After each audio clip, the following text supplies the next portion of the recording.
Hello everyone and welcome to MBBS diaries. यार मेरे exams चल रहे हैं तो मैं आपको थोड़ा सा अपडेट अपनी लाइफ के बारे में देना चाहूँगी। मेरे जो एग्ज़ाम्स थे वो 2 जनवरी से स्टार्ट हुए थे। 2 एंड 3 को मेडिसिन का एग्ज़ाम था, पेपर 1 पेपर 2, ठीक है। 4 को छुट्टी थी, प्रिपरेशन लीव। उसके बाद 5 एंड 6 को सर्जरी का पेपर 1 एंड पेपर 2 था। अब 7 को आज मतलब छुट्टी है और कल और परसों ऑब्स गाइनी का पेपर 1 एंड पेपर 2 है।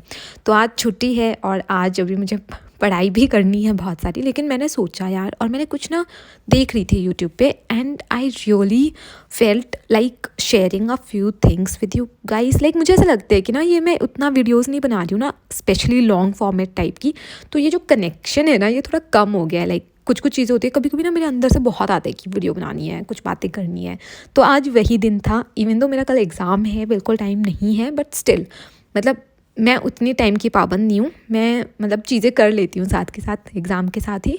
और पूरी साल पढ़ा भी है तो उतना तो है कि अच्छा स्कोर कर लेंगे, थोड़ा ठीक ठाक पेपर लिख के आ जाएंगे। टॉपर वाली रेस में मैं हूँ नहीं, तो मुझे एज सच कोई ज़्यादा टेंशन रहती नहीं है। एनीवेज़ मैं अपनी तरफ से तो पूरा कोशिश करती हूँ सब कुछ करने की। अभी पिज़्ज़ा खाया है क्योंकि आज मेस का खाना अच्छा नहीं होता है, आज संडे है। और यार पेपर अगर मैं आपको बताऊँ ठीक ठाक जा रहे हैं, बाकी मार्क्स आएंगे तो आपसे मैं डायरेक्ट मार्क्स ही शेयर कर दूँगी।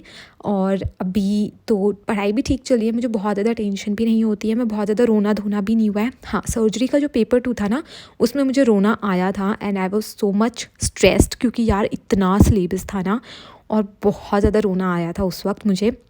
बट स्टिल मैं रोई तो नहीं थी, लेकिन बहुत ज़्यादा सिलेबस था तो हथियार ही डाल दिए थे कि अब तो कुछ ही नहीं होगा। और सोई भी थी मैं उस दिन अच्छा खासा।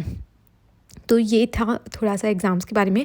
और एक और चीज़ मैं आपको बता दूँ, लाइक अब कल मेरा एग्ज़ाम है ना, ऑब्स 1 ऑब्स का ही नहीं, और फिर पेपर 2 है।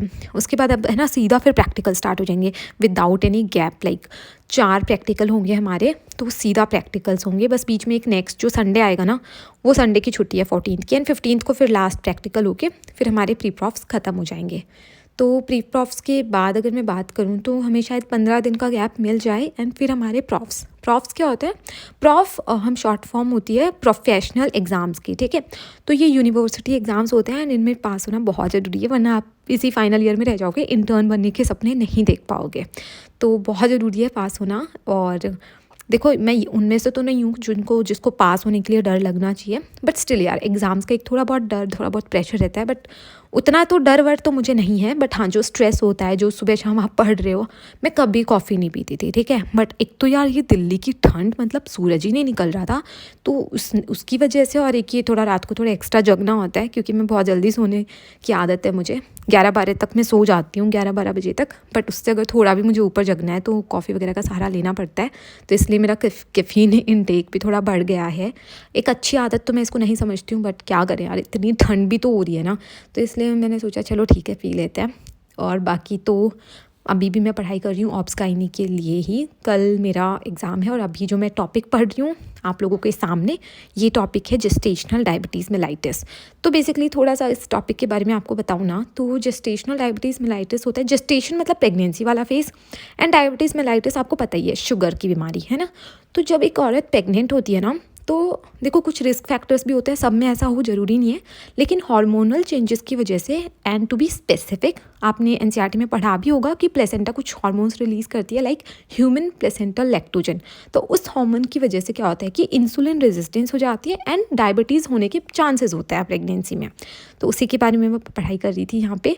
और हर फीमेल में हो ज़रूरी नहीं है, काफ़ी सारे रिस्क फैक्टर्स होते हैं, तो उन फीमेल्स में होने के चांसेस ज़्यादा होते हैं। इसलिए हमारी नेशनल गाइडलाइंस कहती हैं कि जब भी कोई प्रेग्नेंट फीमेल आती है आपके क्लिनिक में, लाइक एंटीनेटल केयर के लिए, तो उसका डायबिटीज़ मेलाइटिस की स्क्रीनिंग करनी ही होती है।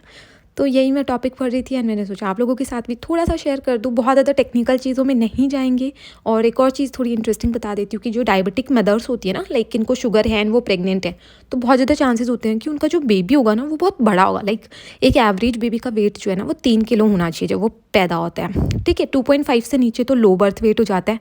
और अगर बेबी जो डायबिटिक मदर्स में होता है ना वो थोड़ा बड़ा होता है, लाइक मैक्रोसोमिक बेबी होता है, हम बोलें 4-4.5 किलो का होता है, एंड उससे भी वाइल मतलब गिविंग बर्थ ना इंजरीज होने के चांसेस बहुत ज़्यादा होते हैं, या फिर बच्चा फंस जाएगा, ठीक है, स्पेशली उसका शोल्डर फंस जाता है, क्योंकि शोल्डर डिस्टोर्शिया हम इसको बोलते हैं, ये हो जाता है। आई थिंक आपके ऊपर से जा रही होंगी ये सब चीज़ें, लेकिन थोड़ी सी मैंने आपको बता दी हैं। और एक और चीज़ मेरे दिल में आ रही थी यार, ये वीडियो अगर आप अभी देख रहे हो या जब भी देखो ना, तो कमेंट करके मुझे बताना कि अगर इस टाइप से जैसे मैंने आज ये वीडियो बनाई है आप लोगों के साथ, मतलब ये मैं पढ़ाई करते करते खुद को शूट कर लिया एंड बाद में मैंने अपने थॉट्स, अपनी बातें, अपनी लाइफ अपडेट आप लोगों के साथ शेयर कर दी, तो इस टाइप की वीडियो आपको कैसी लगेगी? अगर आप इस टाइप की वीडियो के लिए हाँ कहते हो ना, लाइक मेरे एग्ज़ाम टाइम के लिए एटलीस्ट, तो मैं ऐसी वीडियो डेली आपके लिए एक फ़िक्स टाइम पे ला सकती हूँ, क्योंकि इसमें मुझे कुछ ज़्यादा नहीं करना है, सिर्फ मुझे बैठ के खुद को रिकॉर्ड करना है, तो मुझे बहुत हर टाइम मुझे कैमरा सेट करने का नहीं सोचना पड़ेगा।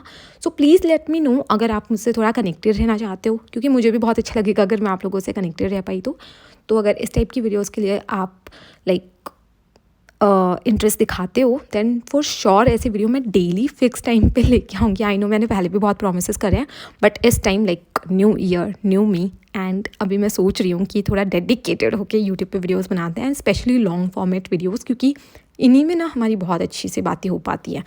तो प्लीज़ लेट मी नो कि अगर आपको इस टाइप की वीडियोस चाहिए होंगी तो मैं डेली किस टाइम पे लेके आऊँ और कितने मिनट लंबी आपको वीडियो जो है होनी चाहिए। बाकी मेरे पास होगा तो शेयर करने के लिए बहुत कुछ, थोड़ा बहुत पढ़ाई की बातें कर लेंगे, थोड़ी बहुत लाइफ में जो हो रहा होगा उसकी बातें कर लेंगे, और आप लोग जो कमेंट करोगे उनके ऊपर भी डिस्कस कर लेंगे, ठीक है। सो आज की अपडेट तो यही है। दिल्ली में थोड़ी सी धूप भी निकली थी, इसलिए सर्दी से भी राहत थी, एंड कल एग्ज़ाम भी थोड़ा मतलब वो वाला है, लाइक सर्जरी मेडिसिन हो चुके हैं, तो बहुत ज़्यादा सिलेबस तो इसमें भी है, लेकिन टेंशन थोड़ी कम है क्योंकि शायद हमने इसको थोड़ा ज़्यादा पढ़ा है पूरे साल। तो that's about it, and thank you so much for watching this video. और अगर आपको इस टाइप की वीडियोस पसंद आती हैं then make sure to like, share and subscribe to my channel. I know थोड़ा सा टाइम मेरा सपोर्ट कर दो, क्योंकि एग्ज़ाम्स चल रहे हैं, बहुत अच्छी इंटरेस्टिंग वीडियोज़ नहीं ला पा रही हूँ, लेकिन गाइज आप सब्र का फल मीठा होने वाला है, क्योंकि इंटर्नशिप में जाते ही ना I am gonna make sure कि आप लोगों को बहुत इंटरेस्टिंग, बहुत एक्साइटिंग चीज़ें देखने को मिले।